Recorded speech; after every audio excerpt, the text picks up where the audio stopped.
그러므로 내가 편지로 너희를 근심하게 한 것을 후회하였으나 지금은 후회하지 아니함은 그 편지가 너희로 잠시만 근심하게 한 줄을 알미라.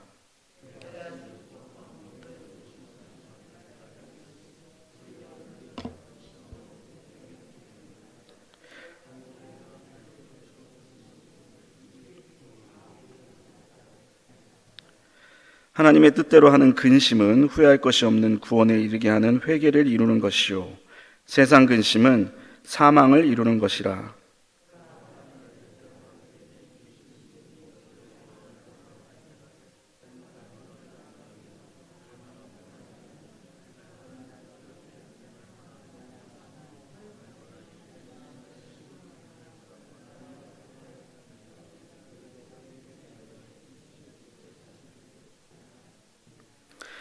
그런즉 내가 너희에게 쓴 것은 그 불의를 행하는 자를 위한 것도 아니요 그 불의를 당한 자를 위한 것도 아니요 오직 우리를 위한 너희의 간절함이 하나님 앞에서 너희에게 나타나게 하려 함이로라.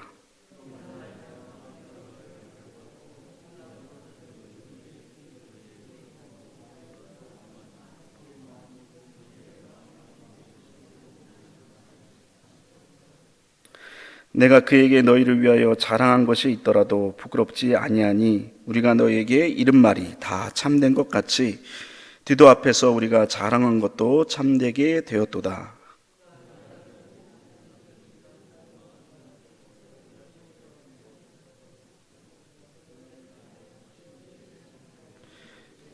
같이 읽겠습니다.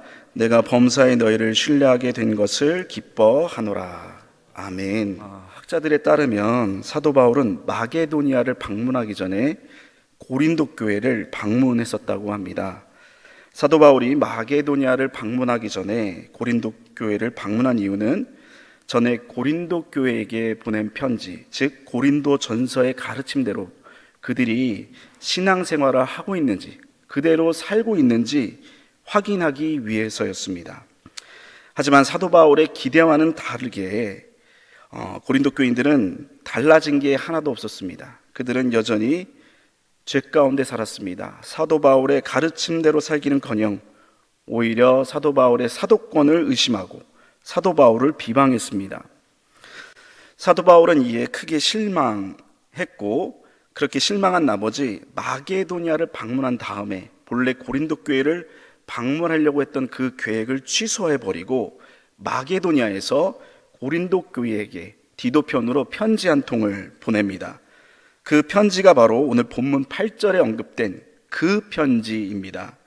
여기서 언급된 그 편지는 사도 바울이 고린도후서 2장 4절에서 눈물로 썼다고 말한 바로 그 눈물의 편지를 의미합니다. 학자들에 따르면 이 눈물의 편지는 사도 바울이 고린도 교회에게 보내는 세 번째 편지로서 매우 엄중한 책망을 담은, 엄중한 내용을 담은 그런 편지였다고 합니다. 물론 현재 이 편지가 존재하지 않기 때문에 어떤 책망이 담겨 있는지는 우리가 정확히 알 수 없습니다. 그러나 오늘 우리가 읽은 본문 내용에 비추어 볼 때 아주 매섭고 냉정한 그러한 책망이 담긴 그러한 편지였을 것이라고 생각해 볼 수가 있습니다. 사도 바울은 고린도 교인들이 변화되기를 간절히 소망하는 그런 마음으로 뜨거운 눈물과 함께 이 편지를 써서 보냈습니다. 그런데 문제는 사도 바울이 이 편지를 보내놓고 이 편지를 쓰면서 마음이 편치 않았다는 것입니다. 왜냐하면 고린도 교인들이 이 엄중한 편지를 읽고 나서 복음에서 떠나 혹여나 더 완악하게 되지 않을까 걱정되었기 때문입니다. 그런데 감사하게도 디도를 통해서 반가운 소식이 들려왔습니다. 걱정했던 것과 달리 고린도 교인들이 사도 바울의 이 눈물의 편지를 받고 나서 죄악에서 돌이킨 것입니다. 이 내용이 바로 우리가 읽은 고린도 후서 7장 전반부의 내용이라고 할 수가 있습니다. 여기서 우리는 아주 귀중한 두 가지 영적 교훈을 깨달을 수가 있습니다. 첫째는 마음이 불편하더라도 하나님의 말씀을 바로 전해야 한다는 것입니다. 오늘 본문 8절 말씀을 우리 한번 같이 읽어보도록 하겠습니다. 시작. 그러므로 내가 편지로 너희를 근심하게 한 것을 후회하였으나 지금은 후회하지 아니함은 그 편지가 너희로 잠시만 근심하게 한 줄을 알미라. 사도 바울은 내가 편지로 너희를 근심하게 한 것을 후회하였다, 이렇게 말씀을 하고 있습니다. 100주년 기념교회를 담임하셨고 이제는 은퇴하신 이재철 목사님이라는 분이 계십니다. 이 이재철 목사님은 평소에 성도들과 성도들의 그런 신앙 상담을 자주 하셨던 것으로 유명합니다. 이재철 목사님은 신앙 상담을 하다 보면 두 부류의 성도님들이 온다고 합니다. 첫 번째 부류는 자기가 원하고 뜻한 바를 이미 다 정해 놓고 그것을 확증받기 위해서, 그것을 듣기 위해서 상담을 신청하는 분들입니다. 이런 분들은 듣고 싶은 답을 미리 정해서 오기 때문에 그 내용을 가지고 상담을 해야 한다고 합니다. 두 번째 부류는 하나님의 뜻이 무엇인지 알고자 원하는 그러한 겸손한 분들입니다. 이런 분들은 상담을 받으면 대부분 목회자의 권면에 따라 그 권면 내용을 경청하고 그대로 순종하는 그러한 분들이라고 이렇게 이야기합니다. 그런데 아쉽게도 대부분의 사람들은 첫 번째 부류의 사람이라고 합니다. 자신의 뜻을 다 미리 정해놓고 와서 상담을 신청하는 것입니다. 그러면 어떠한 권면을 하더라도 듣지 않고 오히려 그 권면을 듣고 마음을 상해한다, 이렇게 이야기하는 것을 들은 적이 있습니다. 여러분, 이것이 무엇을 의미하는 것입니까? 사람들은 누구나 자기가 듣고 싶어하는 그러한 내용을 듣고 싶어 한다는 것입니다. 이 말은 뒤집어 말하면 사람들은 자기가 듣기 싫은 말이나 바른 말을 들을 경우에는 그것을 싫어하거나 심지어 그 사람과의 관계가 틀어질 수 있는 그런 위험이 있다는 것입니다. 사도 바울은 고린도 교회에게 눈물의 편지를 보내면서 자칫 잘못하다가 고린도 교회와의 관계가 틀어지는 것은 아닌지, 혹여나 관계가 돌아올 수 없는 강을 건너는 것은 아닌지 걱정을 했습니다. 하지만 그럼에도 불구하고 사도 바울은 고린도 교회를 책망하는 이 눈물의 편지를 담대하게 보냈습니다. 여러분, 우리도 마찬가지입니다. 설령 관계가 위험해질지라도 하나님의 말씀을 우리는 담대히 전할 수 있어야 하는 것입니다. 잘못된 길을 가는 사람에게, 믿음에서 떠나는 사람에게, 신앙이 식어진 그러한 사람들에게, 죄악에서 허우적거리는 사람들에게 하나님의 말씀을 전하고 그들이 바른 신앙 가운데서 설 수 있도록 우리는 그들을 도와야 하는 것입니다. 물론 한 가지 전제 조건이 있습니다. 그것은 바로 사랑과 진실함입니다. 여러분, 사랑과 진실함이 없으면 그것은 권면이 아닙니다. 그것은 정죄입니다. 성경은 이렇게 사랑과 진실함이 없는 그러한 말씀 또는 권면을 소리나는 꽹과리에 불과하다고 이렇게 말씀을 하고 있습니다. 여러분, 생각해 보시기 바랍니다. 누군가가 내 귀에다 대고 꽹과리를 울리고 있습니다. 그러면 그것을 달게 받을 사람은 없습니다. 그것을 괴롭고 또 불쾌하게 여길 것입니다. 그렇기 때문에 말씀을 전하기에 앞서, 권면하기에 앞서 우리는 항상 그 영혼을 향한 사랑과 진실함을 갖게 해달라고 간절히 기도해야 됩니다. 그리고 나서 담대히 말씀을 전해야 하는 것입니다. 오늘 본문에서 우리가 두 번째로 깨달을 수 있는 영적 교훈은 바로 사랑과 진실이 담긴 이 하나님의 말씀이 결국은 영혼을 살린다는 것입니다. 오늘 본문 9절 10절 말씀, 좀 길지만 함께 읽도록 하겠습니다. 우리 9절 10절 말씀입니다. 시작. 내가 지금 기뻐함은 너희로 근심하게 한 까닭이 아니요 도리어 너희가 근심함으로 회개함에 이른 까닭이라.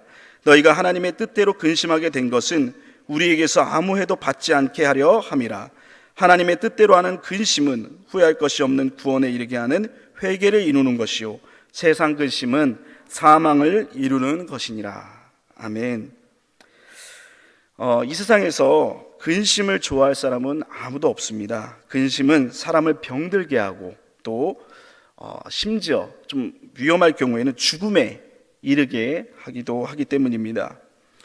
어떤 조사에 따르면은 질병의 원인 중 80%가 근심, 걱정, 염려, 스트레스 때문이라고 합니다.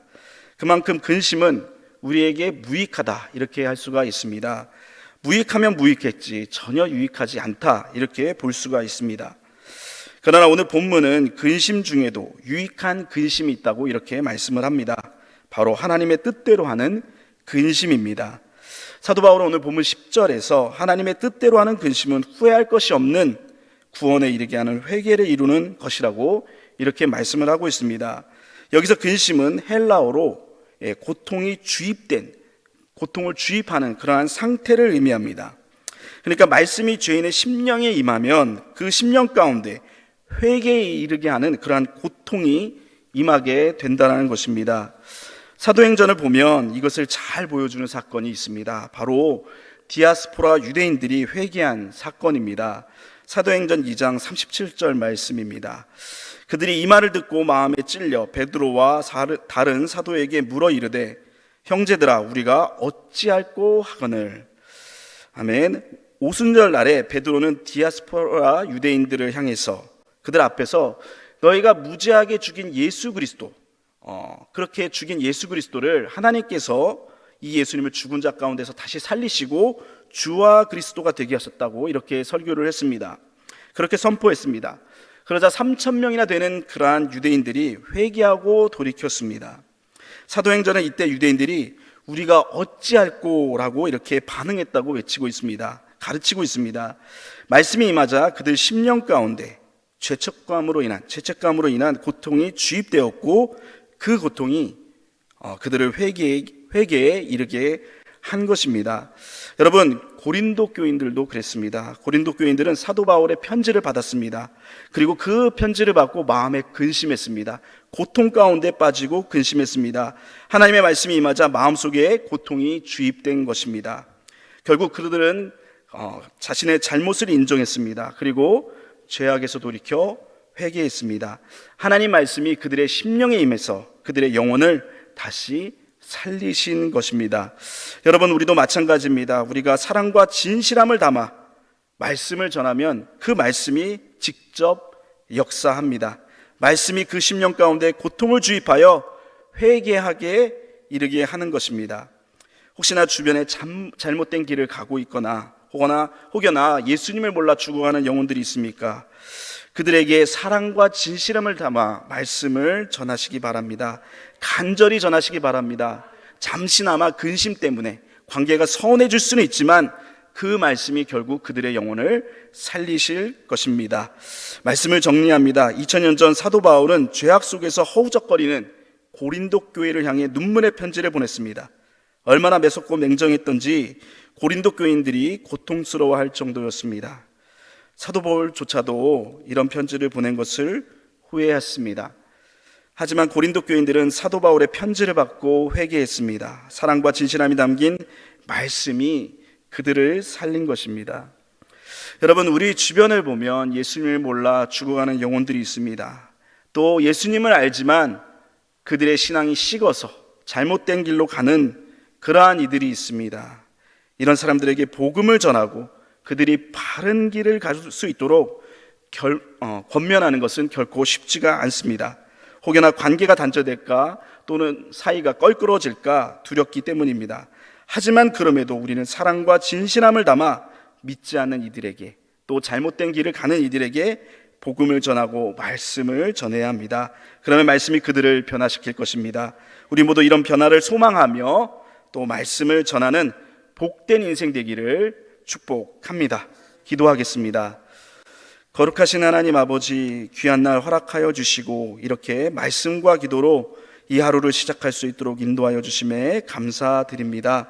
하나님 아버지, 우리 주변에는 예수님을 몰라 죽어가는 영혼들, 또 신앙은 있지만 잘못된 길로 가는 이들을 보게 될 때가 있습니다.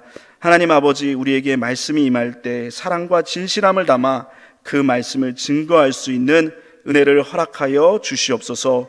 그 말씀이 그들을 근심케 할 때 우리는 혹여나 관계가 단절될까, 관계가 틀어질까, 껄끄러질까 염려가 되기도 합니다. 그러나 그 말씀을 담대히 증거할 때 그 말씀이 그들의 심령 가운데 임하고 그들을 회개로 이끈다는 것을 우리가 믿습니다. 하나님 아버지, 우리에게 말씀 주시고 그들을 위해서 기도하면서 복음 전하는 복음의 용사 될 수 있도록 하나님 이끌어 주시옵소서. 예수님의 이름으로 기도합니다. 아멘. 하늘에 계신 우리 아버지, 아버지의 이름을 거룩하게 하시며 아버지의 나라가 오게 하시며 아버지의 뜻이 하늘에서와 같이 땅에서도 이루어지게 하소서. 오늘 우리에게 일용할 양식을 주시고 우리가 우리에게 잘못한 사람을 용서하여 준 것 같이 우리 죄를 용서하여 주시고 우리를 시험에 빠지지 않게 하시고 악에서 구하소서. 나라와 권능과 영광이 영원히 아버지의 것입니다. 아멘.